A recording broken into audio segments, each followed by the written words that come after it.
Put your video on if you're starting. Mhm.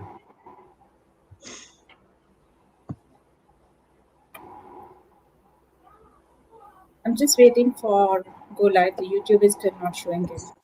Yeah, it's live. Hi, good evening, everyone. I can see 9 people waiting in our queue.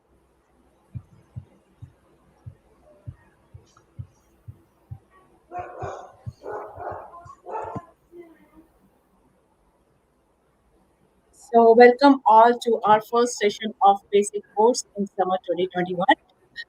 We started on introducing the healthcare IT, how it is different.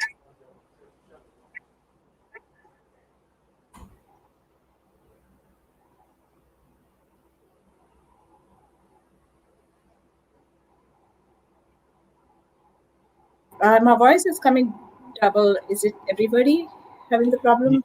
Yeah, there was a break in your voice, Komal. Is it better now? Yes.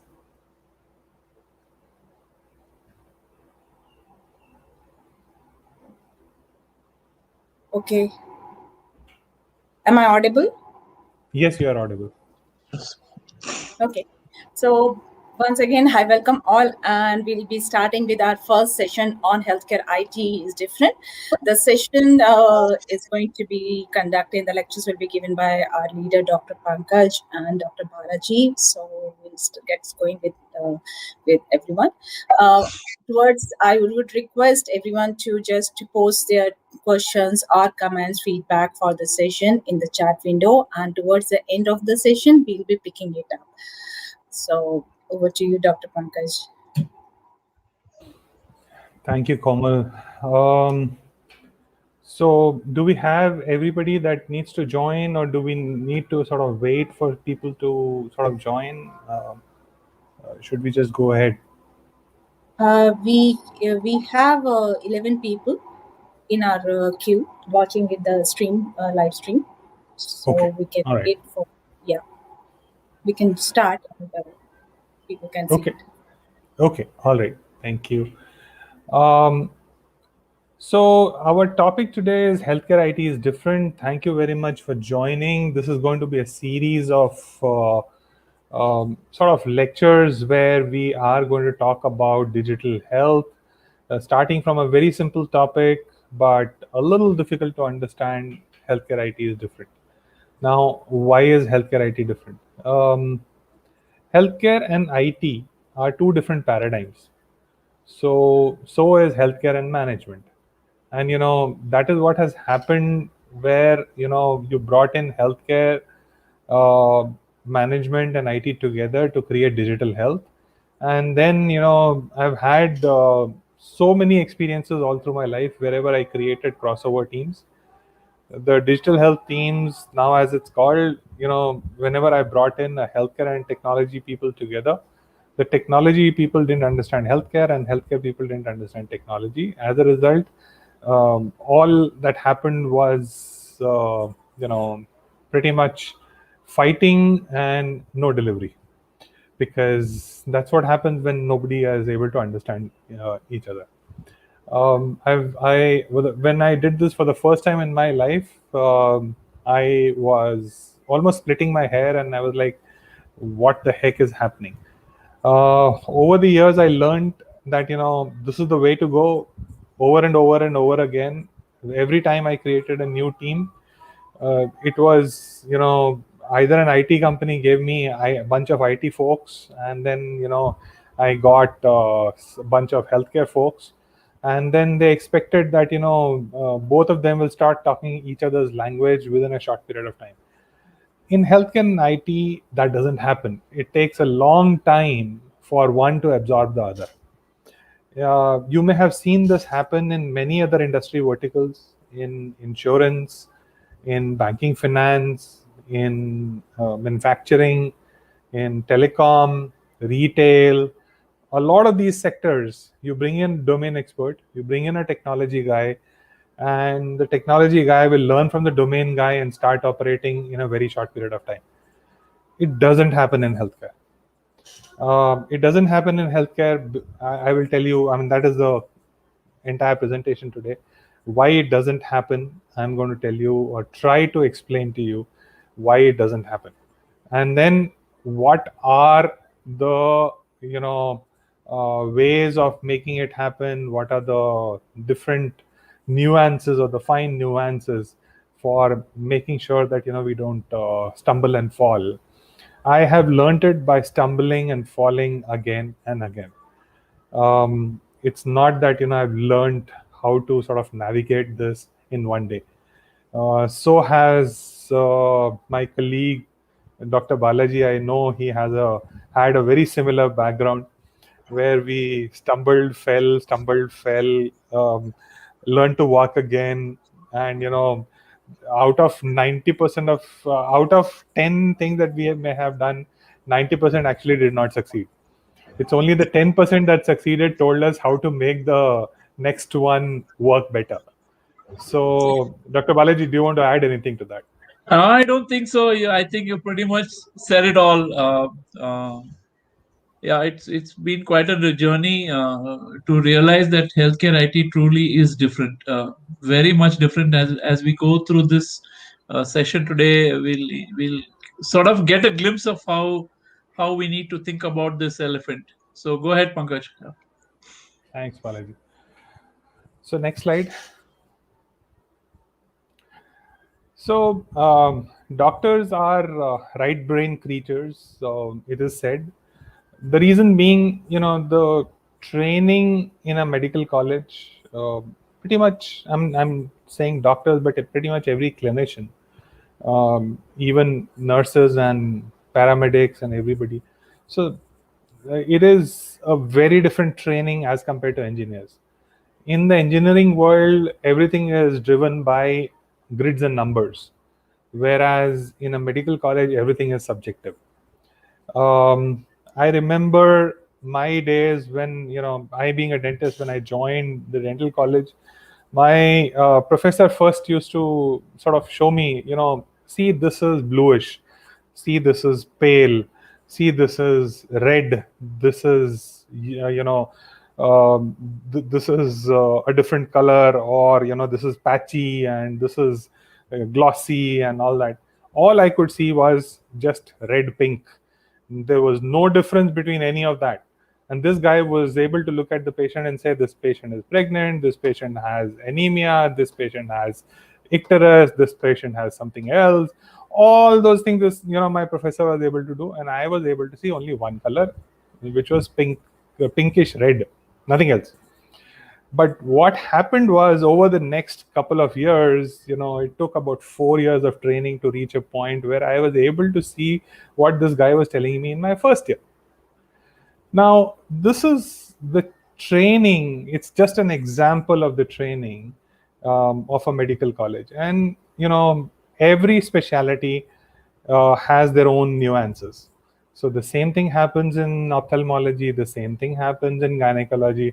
Gynecology is even worse. It is completely blind. Just like dentistry, you have to do a lot of blind procedures. Now, how do you do a blind procedure? You can pretty much close your eyes and do the procedure. It's like that. You train your fingers to see. So you can see everything through your fingers. So how do you train yourself to do that? See, this is a completely different paradigm as compared to grids and numbers training in an engineering college. Now, that is, why am I saying this? I'm saying this because what happens is, when you put these two different animals together, sorry for using that word animal, but when you put these completely different animals together, what are they going to do? They're obviously going to fight. Because if a doctor says slightly reddish, slightly rounded, slightly raised, and an engineer is going to say, okay, let me put an equation to it. Now, how are you going to put an equation to slightly reddish, slightly raised, slightly rounded? It's not possible. And then you go and tell an engineer that 2 plus 1 is not going to be 3 always. It can be 4, it can be 5, it can be 0. So engineer doesn't understand that language. Okay, another example. A plus B is equal to C. Now, not necessarily B plus A is equal to C. how do you explain this to an engineer? You cannot explain this to an engineer. There is no way.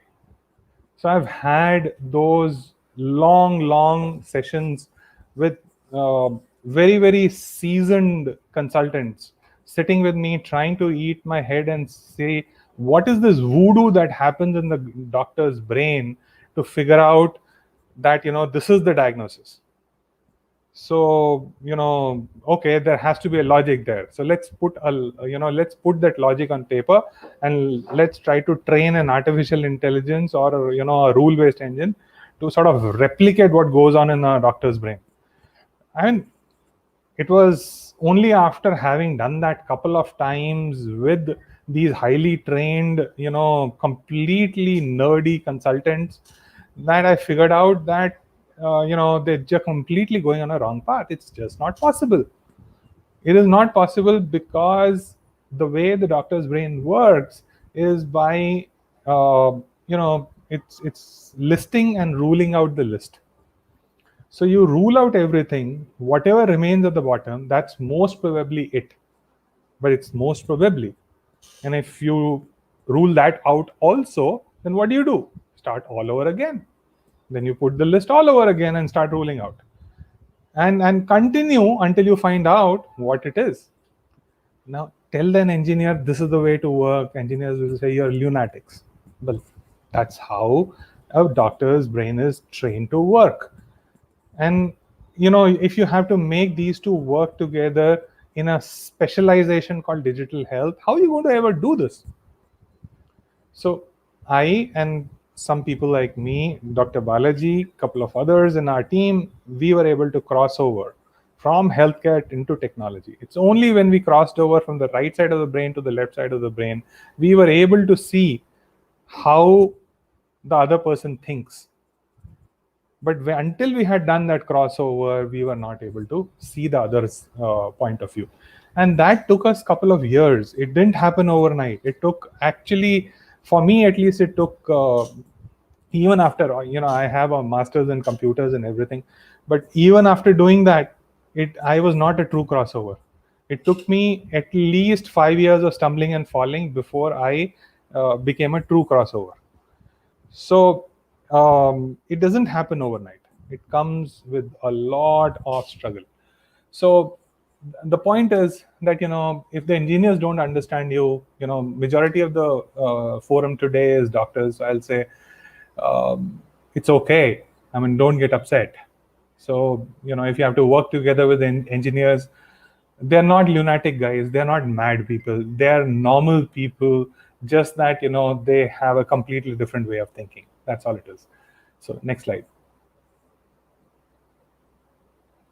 So this has been a common thing, as I said, in lots of teams that I've created, the domain expert and the IT team. So, one is talking one language, the other one understands another language, and, it doesn't work. So I've already pretty much covered it in terms of, we have to invest time. We have to make it work. It won't happen overnight. You will have to, and that is the reason I stress, whenever you create a digital health team, you have to bring in people who've been there, done that. So you bring in new people, the entire team is new people, there is nobody to guide. So a blind man is guiding another blind man. That's not going to help. So you need people in the team who've been there, done that. And one or two won't help. It'll have to be 50-50. So, that's how digital health teams become successful. So I'll invite Dr. Balaji's comments if he has anything on this before I move forward. Yeah, I would like to take an example that really taught me this. It's the environment where you really get a grip on this duality of, the way engineers think versus the way doctors think is in the ICU. So 120/80 is a normal blood pressure for an engineer. Suddenly 120/80, becomes a hypotensive for a patient in the ICU. And when it becomes hypotensive, when it becomes normotensive, there is no way a doctor can actually explain to the engineer when that happens. It's based on past patterns. It's based on family history. It's based on, you know, I mean, there is an X factor that you sometimes just cannot explain, and engineers go mad with this. I mean, alarm is, should we set alarm for hypertension at 140? Should we set it at 135? Should we set it at 139?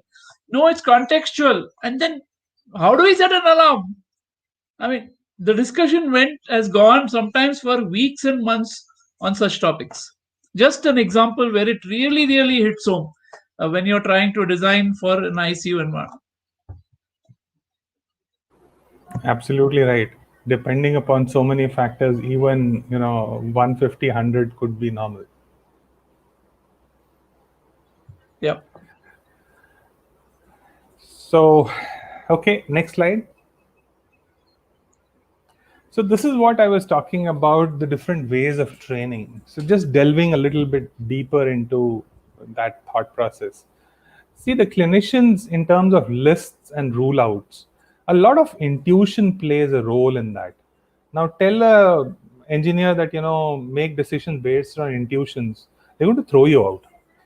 But that's exactly what happens. Every doctor is trained in their medical college to trust the intuition, to develop the intuition to a point where the intuition is able to sort of make a lot of judgment, and of course intuition tempered with a lot of data, a lot of facts, but largely intuition. There was a time when we were trained. I mean, I don't know if that sort of training happens any longer in medical colleges, but we were trained when we used to be told clinical judgment is supreme. And if you don't have the labs, if you don't have the radiology, if you don't have anything else, still you should be able to treat. So you should be able to run your entire judgment based on what you find in the patient. And that is lots of course you have to do palpation, percussion, auscultation, this, that, but then ultimately it is your intuition. Ultimately it is how you feel that is the right diagnosis, the treatment plan. And then the treatment plan could vary from one doctor to the other, but the outcomes will not necessarily be very different. So again, the clinical protocols and some things are good, but at the same time, everyone has their own clinical judgment, everyone has their own ways of treating a patient, and each one is right. None of them is wrong. But that sort of a thing doesn't happen in an engineering world. In an engineering world, it is all based on data. It is all based on grids and numbers. So this is a discipline which sort of, again, if you have to make these two teams come together, or two different set of people come together, one is going to ask for hard data, is going to ask for grids and numbers. All the IT came from from manufacturing, so they sort of inherited their manufacturing paradigms, and then the management skills also came from technology, so they inherited all the manufacturing paradigms. All that is all grids and numbers. And the medical paradigm is completely based on data, rule out, and intuition. So that is the difference that I've already said. I just wanted to sort of re-emphasize it. I'll again invite Dr. Balaji's comment before moving forward. It does. This part of it does appear at the superficial level to be sort of moving on in terms of real world, where so much of data is not available. So much of diagnosis and treatment is based on lab data. That it seems that well, it's no longer the case. But let me tell you, when and you know it better than as good as all of us, all of you know it. When you are in front of a patient and you make a decision and you make a diagnosis sometimes, and if you get an engineer to ask you on what basis did you make the diagnosis, it is a humongous effort to make an engineer understand why you went above and beyond the clinical guideline for that set of data. and you do it so often that it comes seamlessly to you, but it is actually not seamless. What you consider is as intuition is the subconscious amalgamation of a vast set of data, present and past, which you find it very difficult to convey to any engineer, because you don't have all of that at your conscious level many times. So really, systems that have to depend on their understanding of the working of intuition, though it may not be intuition completely, but it's an amalgamation of vast amounts of data. But how does the system gather those vast amounts of data? How does it process them? What are the rules of that? That is not clear to the engineering side of things. It takes a clinician, who has experience with engineering disciplines, who has worked in that mode, to really start the process of talking like that. Without that, they don't even understand what the engineer is asking. They'll say, I just knew it. I knew it from these 5 parameters. And the engineer will say, these parameters are exactly the same from a patient A and patient B. Why did you make a different decision on diagnosis and different decision on treatment? And the doctor will inevitably find it difficult. Yeah, absolutely. I'll give one more example before we move to the next one. See, there was a paper recently published, or I read recently.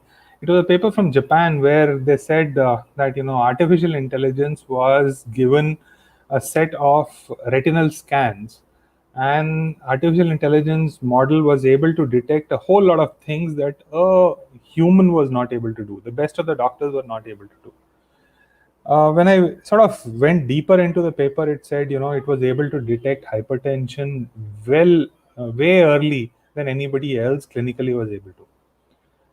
So I was just thinking that, okay, if it is able to say hypertension, I mean, okay, fine, but what do I do with it? If it is not clinically there, can I intervene? I cannot.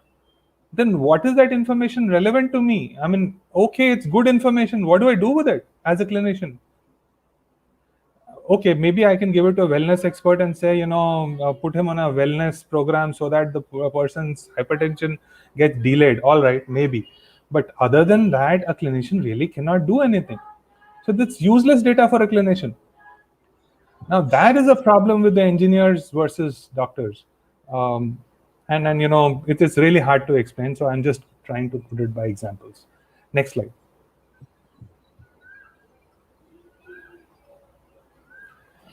Okay, so that brings us to the point of assembly line. So if you look at any other industry, it has borrowed all its processes, pretty much everything from manufacturing. It's an assembly line model. So in a factory model or an assembly line model, what happens is every person is doing their own little bit. That person doesn't know what the next person is doing. And a lot of times people have tried to superimpose an assembly line on top of healthcare and said, well, it's an industry, apply assembly line. It doesn't work. It doesn't work for a couple of reasons.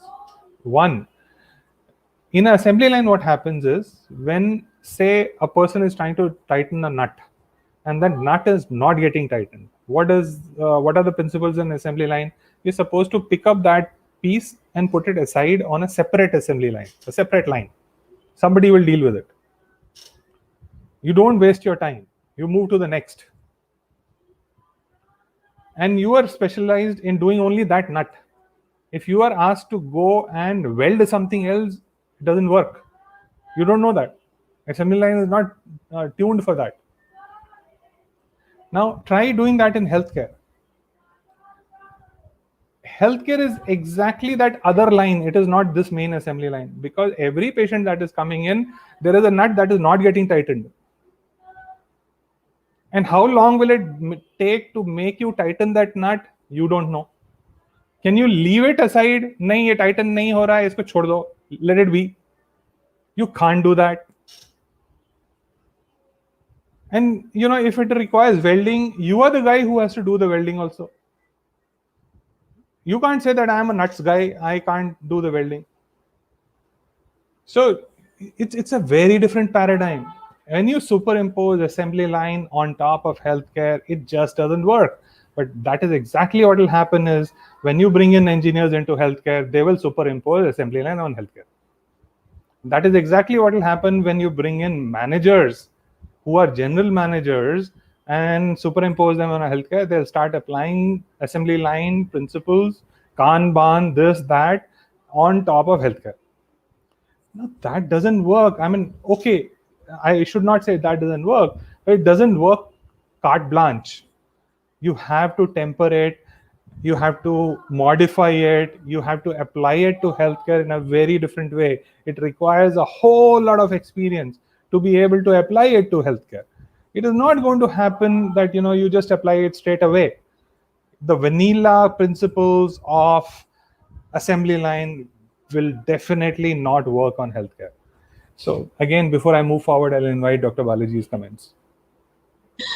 It's a very beautiful topic because under the name of standardization, which is a very assembly line word, healthcare suffers a lot, and particularly in communication. So healthcare focuses on efficacy. Clinical healthcare focuses on outcomes, on effective outcomes. Assembly line focuses on efficiency. Healthcare cannot function on efficiency alone. For all assembly lines, efficiency means efficacy. For healthcare, efficiency does not mean efficacy. It's not by default correlated. That is the key.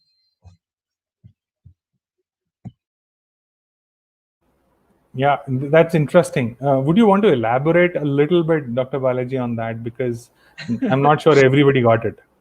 No, I think it'll come up in the next slide, Pankaj. There's a beautiful example coming up. If you make a process extremely efficient, it doesn't mean you serve the patient well. Quite the opposite. You can kill the patient literally if the process is too efficient. So example coming up elsewhere, and Sure. get to that. Sure, got it. Okay, so next slide. Okay, so another aspect of why healthcare IT is different. This is a financial aspect. Actually, in healthcare, the payer is the one who is paying for your healthcare. It could be an employer, it could be insurance, it could be government. In India, of course, there's an aberration. Lots of people are paying out of pocket, but that's an aberration. World over, there's always a payer. So somebody is paying for your healthcare. And why is the payer paying for your healthcare? Because the payer believes that by paying for your healthcare, the productivity will increase and you will be able to contribute back into the larger pool better. And that is the reason the payer is paying for your healthcare. But where is the benefit going? The benefit is coming to you. So the payer is not getting any direct benefit of paying for your healthcare. So it's a very different paradigm. In a transaction world, in a banking transaction, for example, you you want to buy something, you want to buy a candy, you go and pay money and you get candy back. In healthcare, the payer doesn't get anything back. The payer is paying money, and what is he getting back? Nothing, just a notional satisfaction or a belief, not even a satisfaction, a belief that you will be better. The person who is a beneficiary will be better and will be able to contribute back into the larger pool in a more productive way. And when you bring in technology to help design solutions for this, it becomes even more difficult, because technology paradigms are always tuned. Who is the customer? The first thing an engineer will come and say, who is the customer? You tell them that the customer is the last person standing in the queue, the beneficiary. And the who is paying? Paying is a person who is not even in the queue, he is somewhere hidden. So who is the customer? You tell the engineer that the customer is this guy standing in the queue, whereas the person who is paying for the project is someone who is somewhere hidden. Engineers don't understand this language. They just don't get it. I've had this again and again. I've had these conversations again and again and again. So every time they'll shake their head and go away, but they'll come back and ask the same question. So this is a huge paradigm shift in healthcare. So for them, whoever is the customer is the one who has to be serviced. In healthcare, the customer is the beneficiary, is the end beneficiary. The one who is paying for all of these services is not the customer. Again, I'll invite Dr. Balaji's comment before we move forward on this. Yeah, this is. I'm sure you'll be wondering what impact this has on technology and IT. It has an impact when the beneficiary and the doctor don't have an incentive to use IT systems. The final paying customer is the payer, and the payer wants IT systems. But where is the incentive for the provider and the patient to use IT systems? They're not paying for anything. And why should they use it? Unless they see benefit, why should they use it? So the the issue with cost and benefit going in the opposite direction is systems have to deal with people who get the benefits but don't incur the costs, and that is a thinking paradigm in terms of design of systems that requires a very different design. Yeah, absolutely. You brought in a very interesting aspect in terms of adoption and change management. Why does majority of the healthcare IT system fail? This is exactly the reason that the beneficiary or the person who's your customer has no incentive to use your product. Absolutely no incentive, and doesn't even value your product. Forget about having any incentive to use. Doesn't even value. Many Correct. times doesn't even recognize your product and Correct. tells you that you're an alien. Why are you even here? So this is a paradigm. It is very difficult for a technology person to understand, very difficult for a management person to understand, and it is very unique to healthcare. And if you have to build healthcare IT systems, unless you understand this very basic fundamental, your system will fail, guaranteed. Next slide, please. 80-20 principle, my favorite topic, because I've had some very personal experiences on this. So I have been a consultant. I've been working with multiple hospitals. There have been times where hospitals have engaged these top class consulting companies, and these top class consultants, I mean, with due respect to them, they came, they studied the hospital, they had no idea what healthcare is. They looked at it and said, well, hospital is earning 80% of their revenues from 20% of the investments, right? So why does the hospital need to do the rest of the 80% investment? Don't do it, no? Simple. That's the fundamental principle on which any industry works. Why is a hospital different? Just don't invest. So you can run on, you were running on 100 rupees till last year, and earning, say 100 rupees. But if we were to give you 20 rupees, you will be able to earn 80 rupees. That's very good. So we'll give you 20 rupees from next year. Just give us 80 rupees return. That's it. I mean, it's a wonderful math, right? But does it work in healthcare? It doesn't. Because the rest of the 80 rupees is spent in treating diseases that are going to give you only 20% of revenues. But you really can't get away from that. You just can't get away from that. So I'll give you another example. Treating a difficult pregnancy.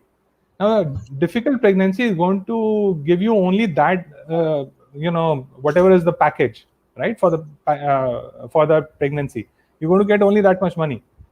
But the difficult pregnancy is going to take a lot of effort in terms of return and money and all that. It just doesn't work. And the second thing is, also the time and kind of effort. If you were to do simple math, is it even worth saving? So, if you were to do a simple math and the math says the chances of survival are only 10%, a good doctor will still try. Will say, all right, I'll try. But what will be a management paradigm? Forget it. So that is a huge issue. Another example, emergency medicine and high-end antibiotics. And this actually happened. I saw a report in which the management consultant had said that you don't use emergency medicine that often.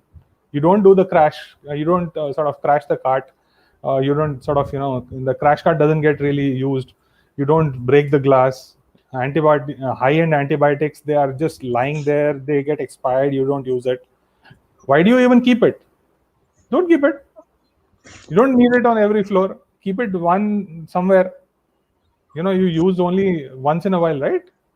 This was a recommendation. I actually saw it in one of the reports. I was like, oh my God.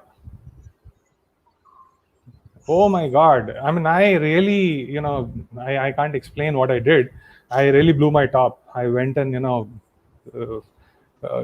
created a hell. I said, just fire this consultant, remove them. They just don't understand the basics. The basics of healthcare are not that simple. You have to temper it with a whole lot of knowledge before you are able to do this. Yeah, I mean, I and Balaji can continue to talk on this forever. So I'll invite Balaji's comments before we move to the next one. Yeah. I don't have anything here. You said it all.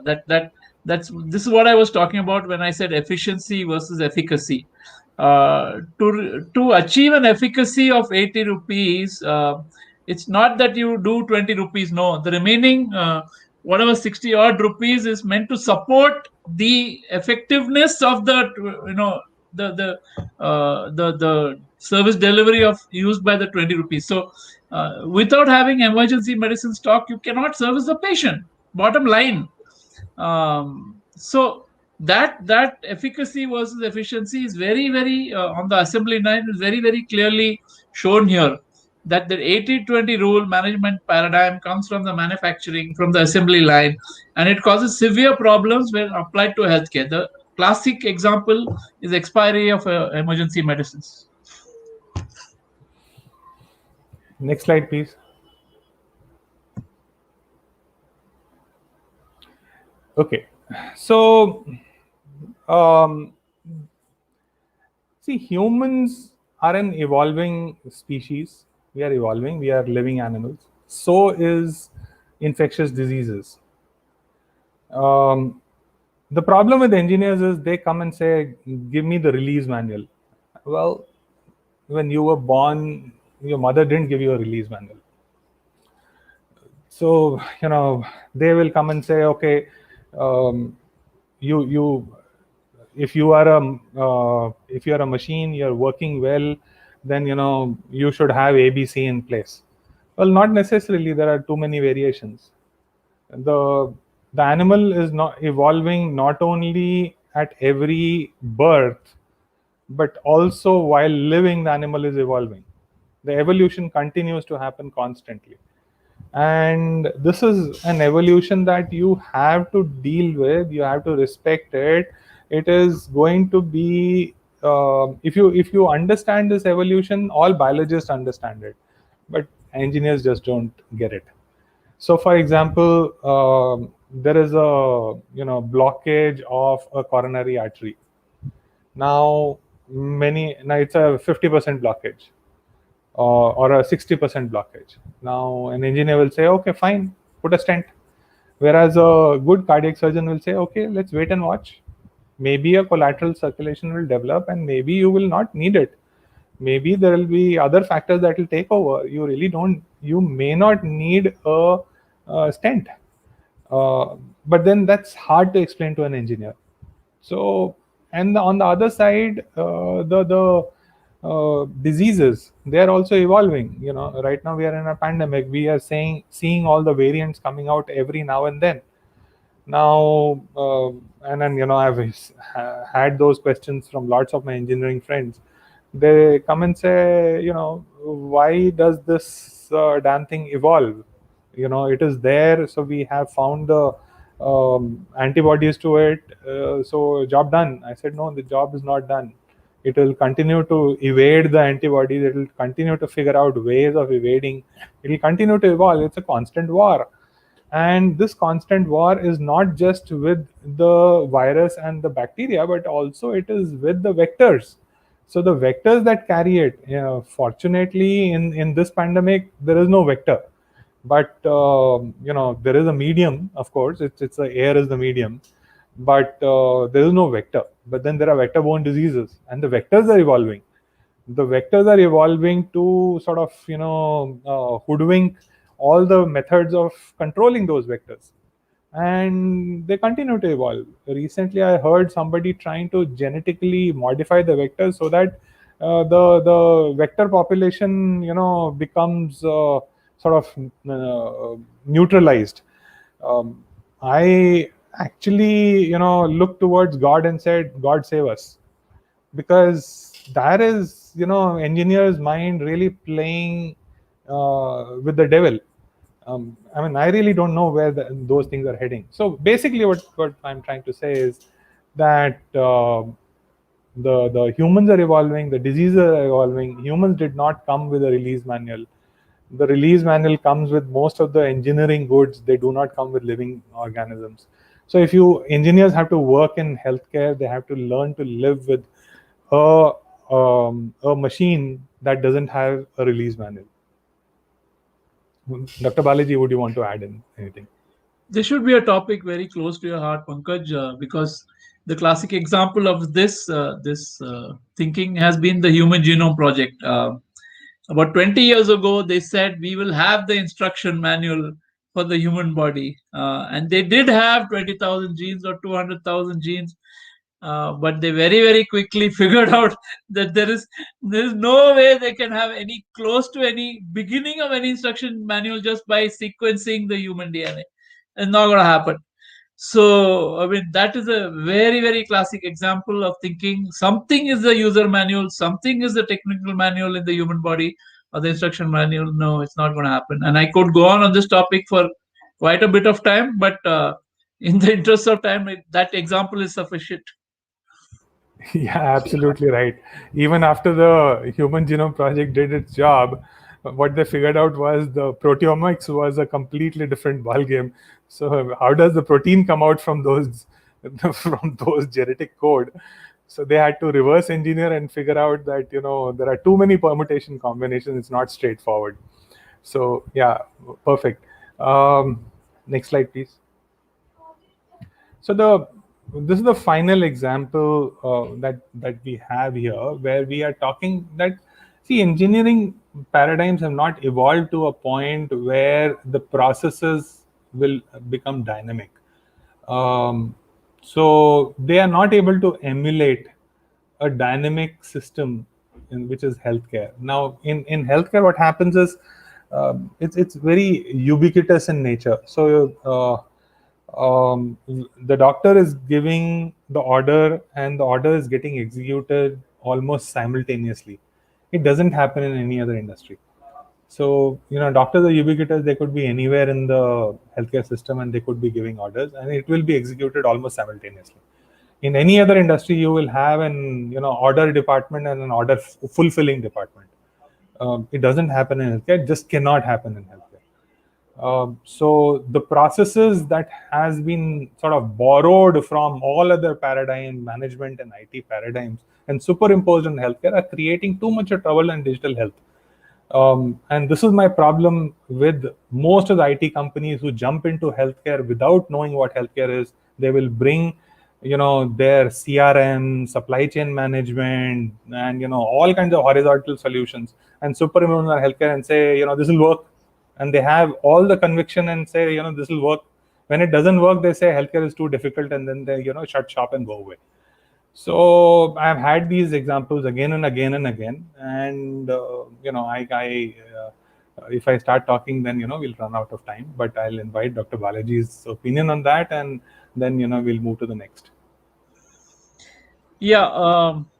this is part of the communication problem between healthcare professionals and technology professionals.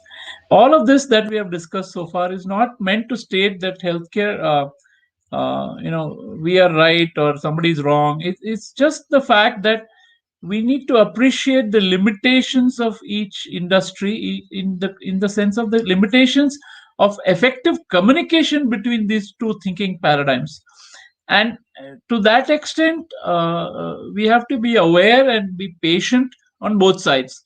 I would like to emphasize on that because the way it's going on in terms of the discussion or the presentation, it does begin to appear to some people maybe that okay, technology doesn't understand, but no, we have to, if we have to be in digital health, we have to understand ourselves and then help others understand and help solve the problem on the ground.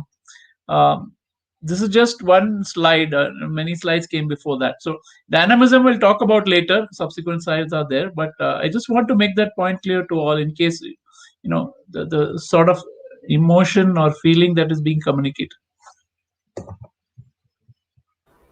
Sure, absolutely. So it's basically that one side doesn't understand the other. It doesn't mean that one side is right or wrong. So that's absolutely point taken. Okay, next slide. So this is the ubiquitous nature of the work that I was talking about.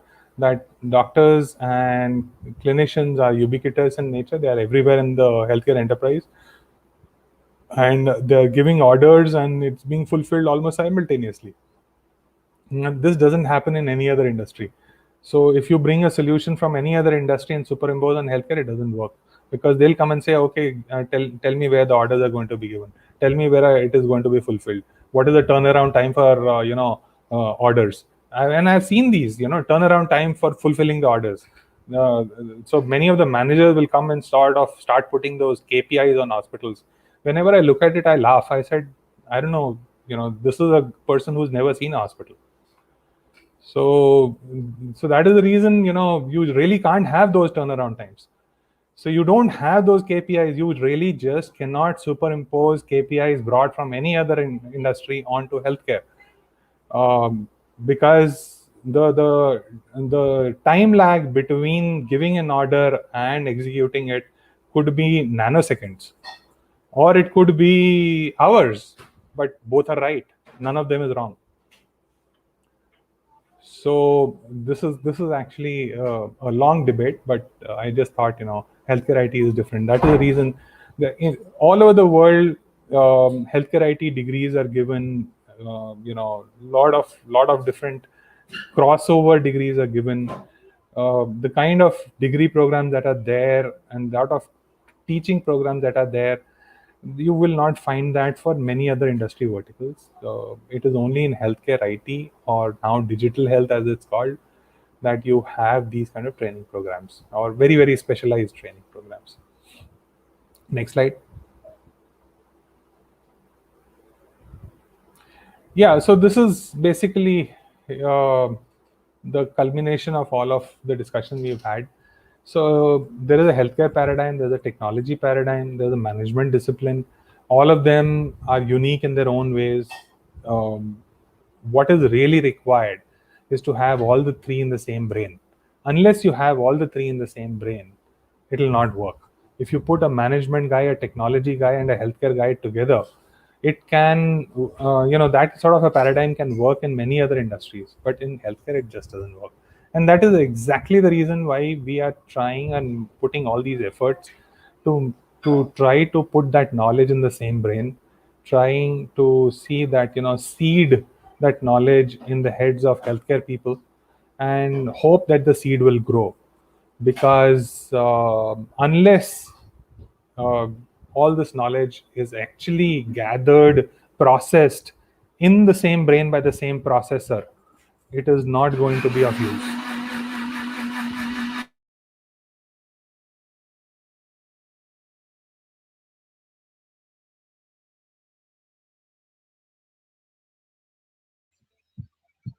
Yeah. So it truly, this is very, very important. The whole point of this initial session is to set the stage for understanding that if you're a healthcare professional, you should go and understand how technology functions, at least at a bare minimum level, so that you know the constraints of the thinking of the person opposite you when an engineer comes and meets you. You understand the limitations and the constraints under which the engineer functions. If you're an engineer, you should understand the complexity and the diversity and the resilience and the dynamism of the biological entity you're dealing with, at least at a level where you can say, okay, I don't know and I need to explain, I need to understand both sides. Therefore, this discipline of digital health is very, very important to the healthcare industry, because without that there will be this constant friction and conflict between technology and the domain, and which will not benefit anybody finally.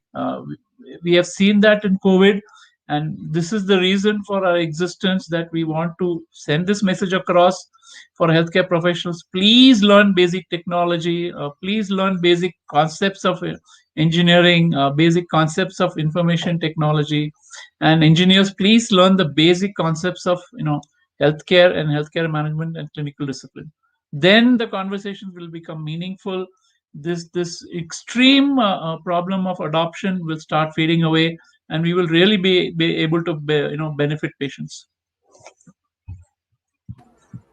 Thank you, Dr. Balaji. I think that sums up pretty much everything that we wanted to say.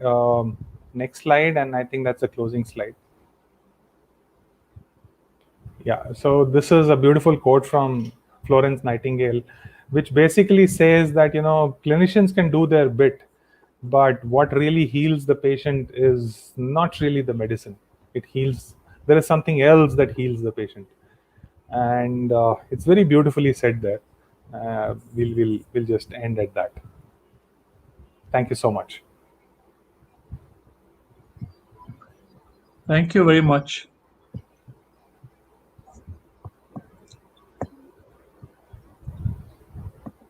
Thank you, Dr. Balaji. Thank you, Dr. Pankaj. That was a very insight session. So, any questions, any feedback, please, you can write it on the chat and we can pick it up from there.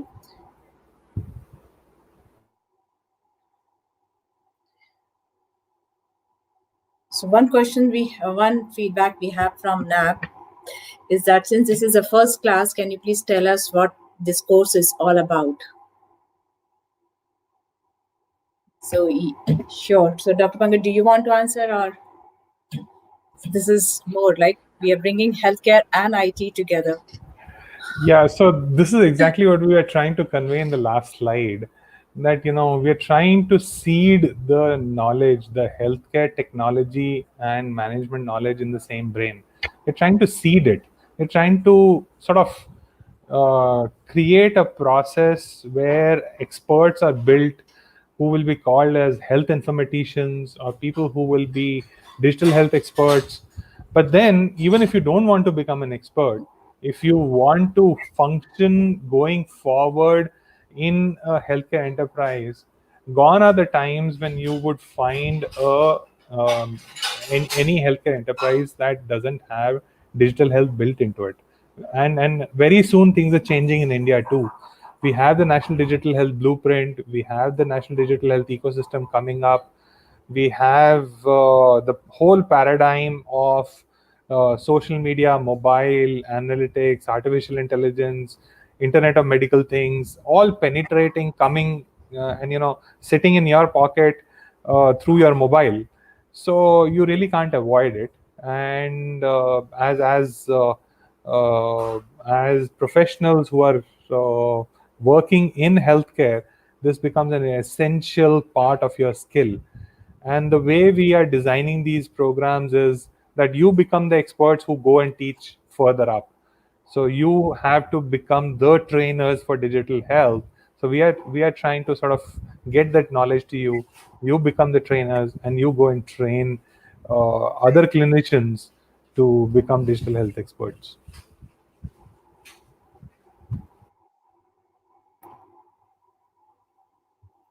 Thank you, Dr. Pankaj. So that was the only question, only point we had, not a question actually. If there is anything else anybody wants to add to the session, you can please write in the chat and we'll pick it from there.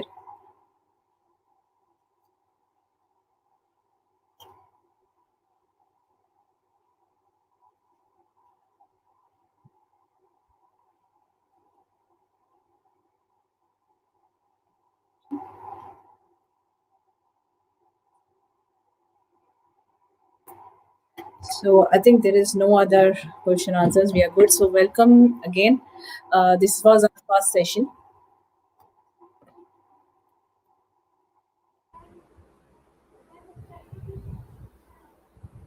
I would like to thank Dr. Pankaj and Dr. Balaji for conducting and sharing your experience and knowledge, which was like much in detail and giving us an oversight. Thank you very much. And we'll be sharing the link of this record with all of you, and you can also share it with others. And we'll already have scheduled a couple of sessions, and we'll go from here. Thank you, Komal. Thank you, Dr. Pankaj. And please feel free to write in, question, seek more information, because, as Pankaj said, you viewers are the vanguard of the change.